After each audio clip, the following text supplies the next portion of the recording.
Now we have Christina Cahill from the elementary and special education class of 2018 to read a statement from a white student about the differences in treatment by the Department of White Students and Students of Color.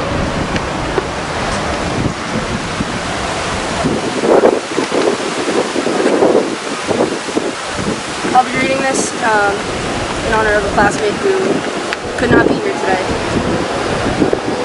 I want more than anything to be here today, standing amongst my peers, past professors, mentors, and overall outstanding people. However, because of my commitment to teaching and my students, I cannot be here. Professors at Providence College, like the ones standing here, taught me what a commitment to students is. Commitments to students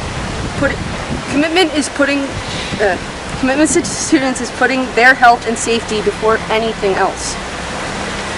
It is making sure you are setting up an environment for students to succeed in. It is making sure that you put any and all differences aside to foster a relationship that allows students to thrive. These aspects are what I hold to be the most important parts of teaching. These aspects are what certain members of Providence College Elementary Special Education Department undoubtedly lack. What kind of teacher places so much stress and unnecessary extra work on a student that it cripples their health and well-being? What kind of teacher sets up blockades and traps for students to fail? What kind of teacher excludes students from their department because of the color of their skin? What kind of teacher doesn't want to help scaffold and build a new teacher? Unfortunately, I saw the answers to all these questions at my time at PC. Professors who taught the color of a student's skin defined the kind of teacher they were going to be. The lighter you are, the better teacher you are.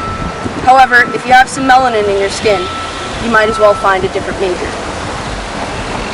I watched many students of color leave the Providence College Elementary Special Education Department throughout my 4 years. I also watched Chi Burton fight for her place in the program for 4 years. Chi and I went through the Providence College Elementary Special Education Department together. However, we did not share the same path. Our paths started to go separate when Chi and a few other students of color got pulled aside after a meeting and were told that this major was too hard for them our freshman year. When Chi and I both had to make revisions to our failed ESE essays sophomore year, Chi also had to go to mandatory tutoring. While I had my Fridays off junior year, Chi was overloaded with extra coursework and a second practicum because she was not yet proficient enough to be considered part of the ESE program. When I was getting excited for graduation senior year, Chi was still not deemed worthy to be a part of the program. I've had the privilege to watch Chi teach, and she teaches from the deepest part of her heart. She knows what it means to be committed to students, even when her professors were not committed to her. I used to think of it as heartbreaking that professors had the power to weed out the students they did not want to become teachers. I loved walking into my classroom every morning and being greeted with a smile and hello from my students. The idea that a professor can take that joy away from a person who wants to be a teacher is no longer heartbreaking to me. It's despicable. It's so despicable that it needs to change. Professors who understand what it means to be committed to further these future teachers' education. We owe this to the students who have their hearts set on becoming teachers. We owe this to the children the future teachers will teach. But most of all, we owe this to the students at PC who have faced scrutiny from the Providence College Elementary Special Education Department. My 4 years at PC, I have learned the importance of being an ally. That is why I'm standing here today. Because I understand that my privilege was not what everyone had, especially the students of color.